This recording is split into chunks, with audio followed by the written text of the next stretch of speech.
Tonight, fighting crime in Osborne Village. A lot of our employees do complain to us that they feel not safe. How many arrests have been made since a targeted crackdown began in July, and what more could be done?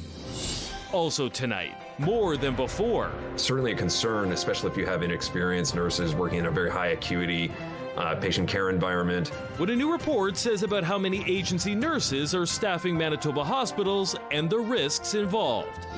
Plus, so we're in a really exciting period where we have a great window of opportunity open. What improvements could be coming to the Port of Churchill as the feds outline plans to fast-track major projects countrywide.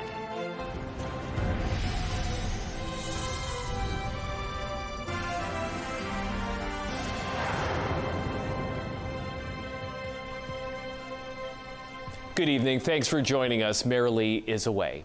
Winnipeg police are putting a dent in crime in Osborne Village. Since police patrols were boosted in July, officers have made 146 arrests. As CTV's Jeff Keel shows you now, police targeted priority areas and went after offenders not complying with their bail orders.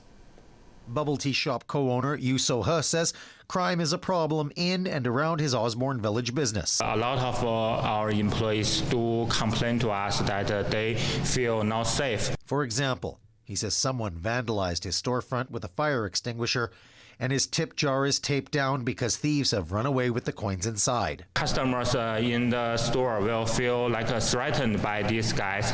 He also says staff feel unsafe when they have to take the bus late at night.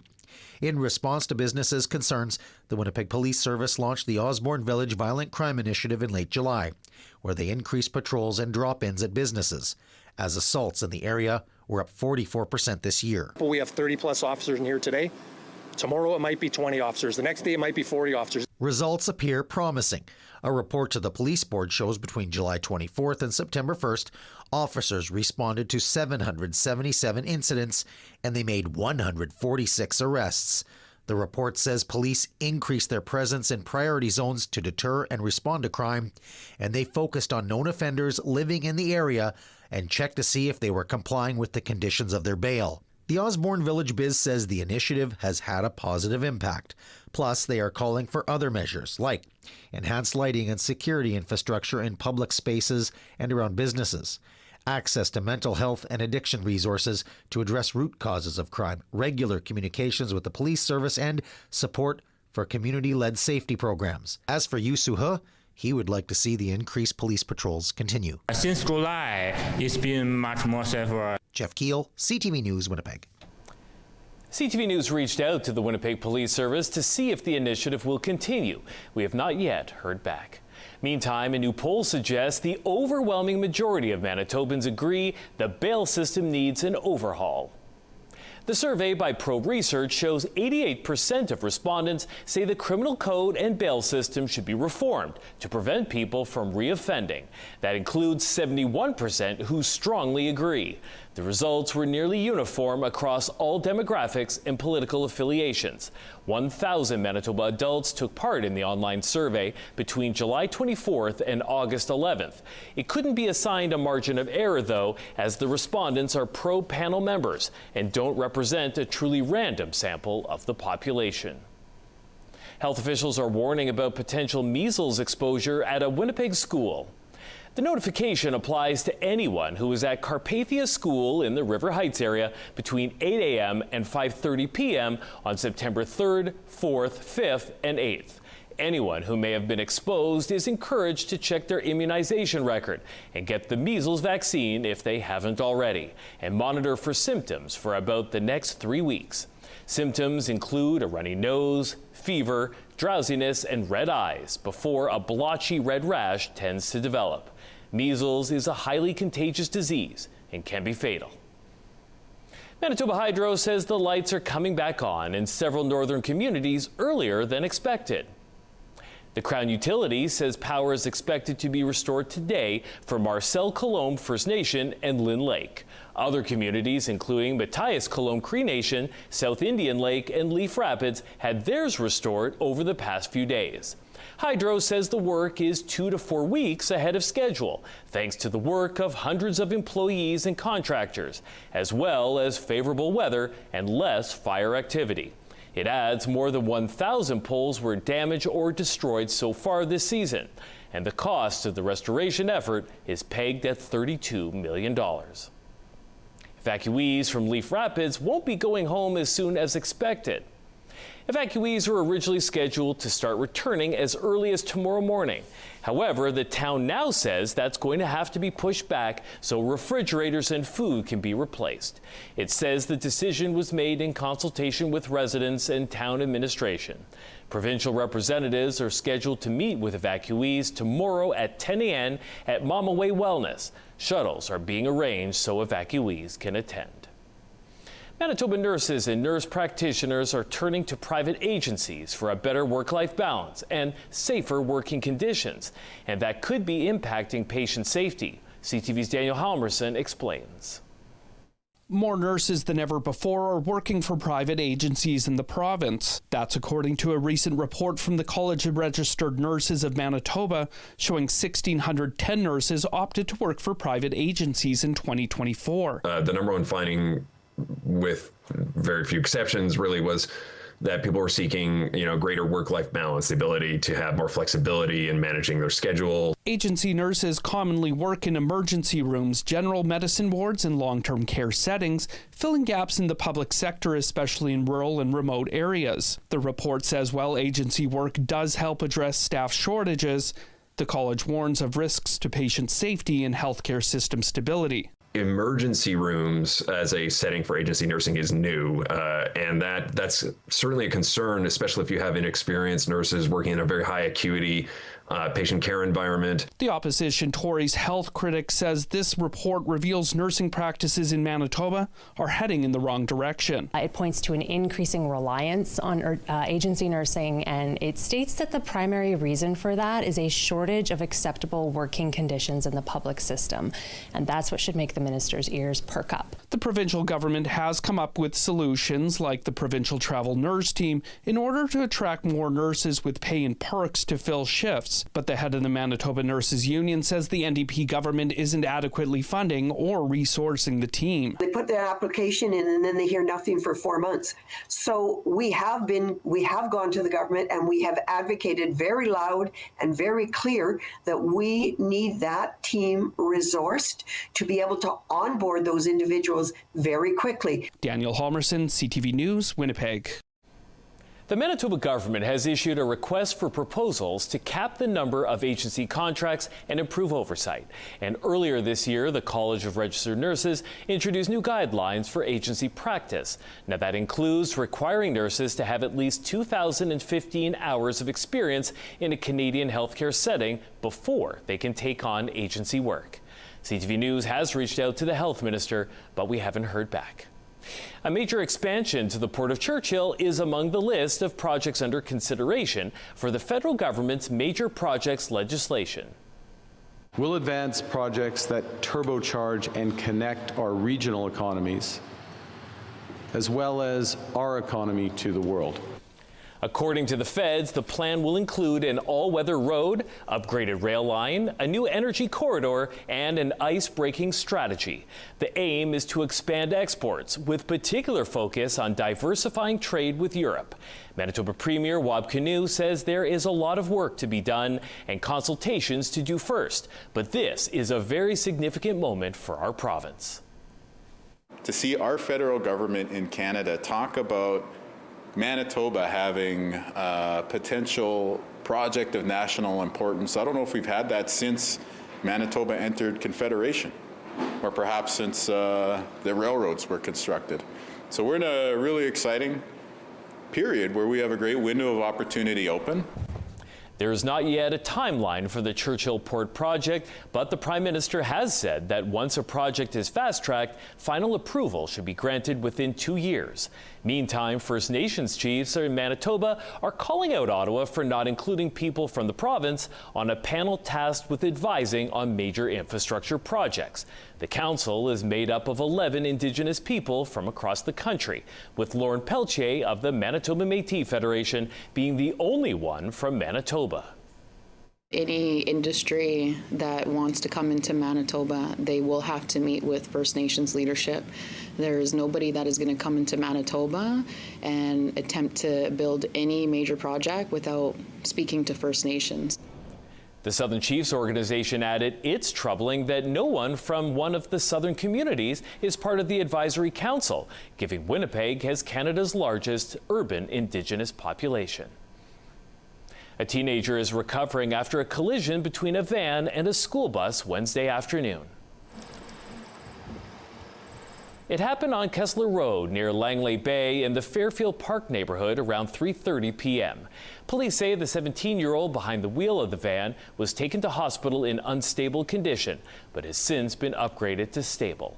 A spokesperson couldn't say how many students were on the bus at the time, but noted no one, including the driver, needed medical attention. Police are now looking for witnesses who may have seen or have video footage of the gray van prior to the collision. It had been driving around Lee Boulevard and south of Bison Drive. There's been some modest improvement in the ongoing drought in our province. This was the situation as of July 31st, according to the federal government's drought monitor. As you can see, there were extreme drought conditions throughout the Interlake, along the border with Saskatchewan and in the north, and the majority of the province was classified as severe drought. And here's the situation as of August 31st. Those patches of extreme drought are still there, but have gotten considerably smaller. The drought monitor says some areas west of Winnipeg received twice as much precipitation as normal, while in the Interlake and South Central region, it was closer to 60 to 85% of the average. Manitoba businesses are at a major tax disadvantage when compared to their U.S. counterparts. That's the conclusion of a new study by the Canadian Federation of Independent Business.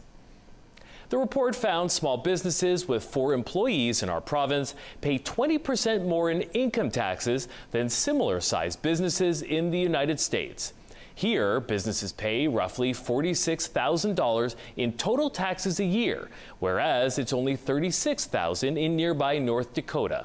A similar disparity exists for businesses with fewer than 25 employees. Manitobans pay around $346,000, but only pay $249,000 in North Dakota. The CFIB is calling on the 3 levels of government to lower the corporate income tax rate, remove PST on capital purchases, and reduce property taxes. The city is fine-tuning its overhauled transit system with more changes on the way. The city says a number of changes were introduced in late August.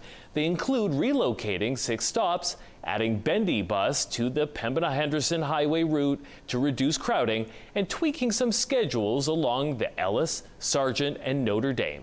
It's also added more on-request buses to half a dozen areas, including South St. Vital, Sage Creek, and Waverly West. The city says more changes are expected in December. You're encouraged to head to the city's website to offer your feedback. Meantime, councillors have asked the Public Service to begin the process of extending bus transfers. Right now, transfers allow riders to take as many buses as they need for 75 minutes. A motion from Councillor Brian Mays would extend that to 90 minutes. The Public Works Committee has asked the Public Service to lay out a plan for how to make the change. However, full council will still have to approve the idea. Well, if you have a bunch of stuff taking up space in your basement and you want to get rid of it, this is the weekend to do it. It's time for another giveaway weekend in Winnipeg. The City of Winnipeg is hosting its giveaway weekend Saturday and Sunday, meaning you can place unwanted household goods on the curb to find a new home. Each item should be labeled free. It's a chance to keep unwanted but useful items like books, furniture, and appliances out of the landfill. You're asked not to put out unsafe items, anything which could have bed bugs or toilets. The city suggests that anything not picked up could be donated to community organizations.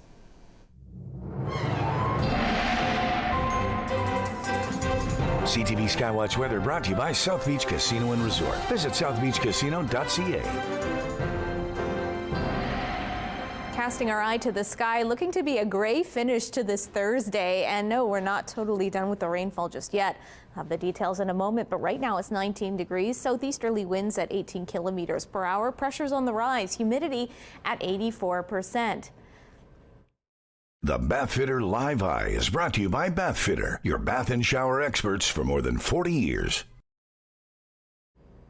So yes, as mentioned, the rainfall likely not in our rearview mirror just yet, as evidenced by our radar. You see this system still hovering around southern Manitoba and some scattered thunderstorm activity along with it. That's likely to impact us here in Winnipeg and many areas of south central Manitoba overnight, tapering off around 2 in the morning, if you will, and then leaving behind cloudy skies. Not a lot to show you to the north because it's going to be a clear evening for you and a clear couple of days. For us here, we're getting down to about 16 degrees. Those winds will be ramping up in a big way out of the south at 30, gusting at times to 50 kilometers per hour. That risk of rainfall and thunderstorm lasting until the early morning hours. Then into tomorrow, we kick it off with no deviation in that mercury, 16 degrees with some increase in clouds, winds out of the south at 20 kilometers per hour. And then it really increases with that cloud coverage. It's going to be quite overcast throughout our region, 22 degrees. Those winds lose a good amount of gusto out of the southeast once again at 15 kilometers per hour. If I could be anywhere in the province, I'd probably want to be in the north because temperatures will be nice, and you're also going to be dealing with plenty of sunshine not only today but into the weekend. Overnight, though, a little bit cloudy, 15 degrees in Island Lake, 6 in Thompson, 8 in Gillam, 10 in Churchill. Into tomorrow, mix of sun and cloud. Churchill does have a slight chance of some rainfall overnight and into tomorrow. Likely you're going to stay dry. 22 degrees in Thompson, 19 in Gillam, 24 in Island Lake. To the southwest, few clouds for you. Temperatures there in the low to upper teens. Lynn Lake lagging a little bit with that heat, 7 degrees. And then into tomorrow, clear, beautiful sunny skies above seasonal values. 24 degrees in Opaskwayak, Cree Nation, The Pond, Flin Flon. Norway House, Cree Nation, same for you. Hair cooler in Lynn Lake at 23 degrees. Southwestern Manitoba, you have a slight chance of getting some rainfall. However, you're likely to have a rainy couple of days from there, maybe a stormy one at that. We're hearing about this slow-moving upper air pattern that could be bringing a good amount of activity, we'll call it that, thunderstorm or otherwise, in the next couple of days. It is still early as to how that'll unfold. So for right now, you're likely to have a cloudy evening ahead, temperatures dipping to the low teens. And then into tomorrow, mostly cloudy skies for you, temperatures in the low 20s. For us here in south central Manitoba, that rainfall thunderstorm risk continues overnight. Temperatures staying very warm, 16 degrees through most regions. And then as mentioned into tomorrow, some areas, the ones you see with the thunderstorm icons, you have a 30% chance of that activity. Likely you're going to stay dry. Likely it'll be quite cloudy. Northwestern Ontario, decently clear in Kenora, cloudier in Dryden and Fort Francis. And then into tomorrow, lots of sunshine for you. Temperatures in the upper teens, low 20s, depending on where you're at. Friday, as mentioned, clouds, but wow, this warm mass of air that's moving in is really going to shoot that mercury up. 25 on Saturday, 28 on Sunday. It's going to feel more like the summer. Monday, we're starting off the work week under a low chance of showers, mix of sun and cloud, and a high of 26. And your Skywatch picture of the day, what a picture-perfect snap in Sandy Hook by Claudette. Thank you for capturing that for us. And we go out to near Douglas, Manitoba, taken by Brad. A stormy, as the storm rolled into that region, he was ready with the camera. Thank you to you both for submitting. And if anyone has some weather photos they want us to see, you can always email them to winnipegweather@ctv.ca.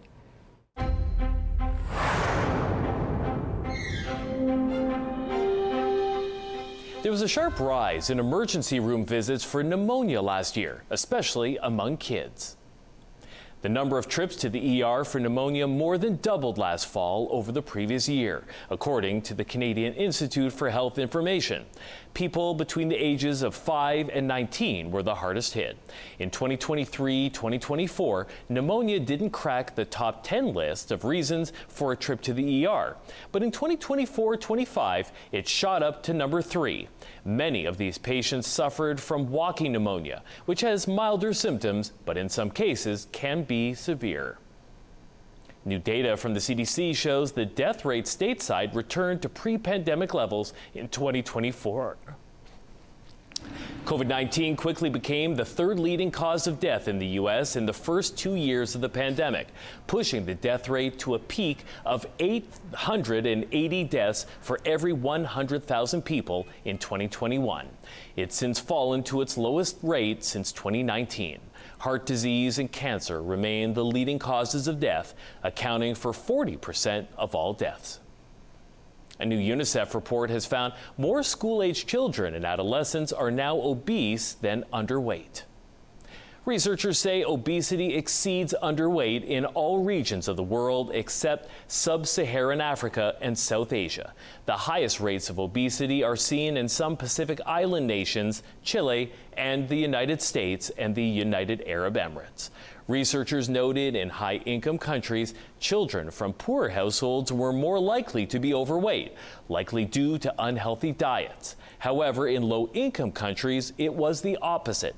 Children from wealthier families who could afford larger quantities of food were also more likely to be overweight. Medical Watch is brought to you by Manuka and Koster Denture Clinic.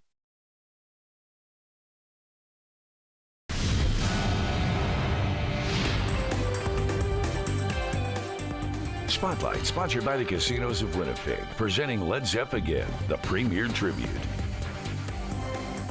Nuit Blanche is getting ready to light up the city once again.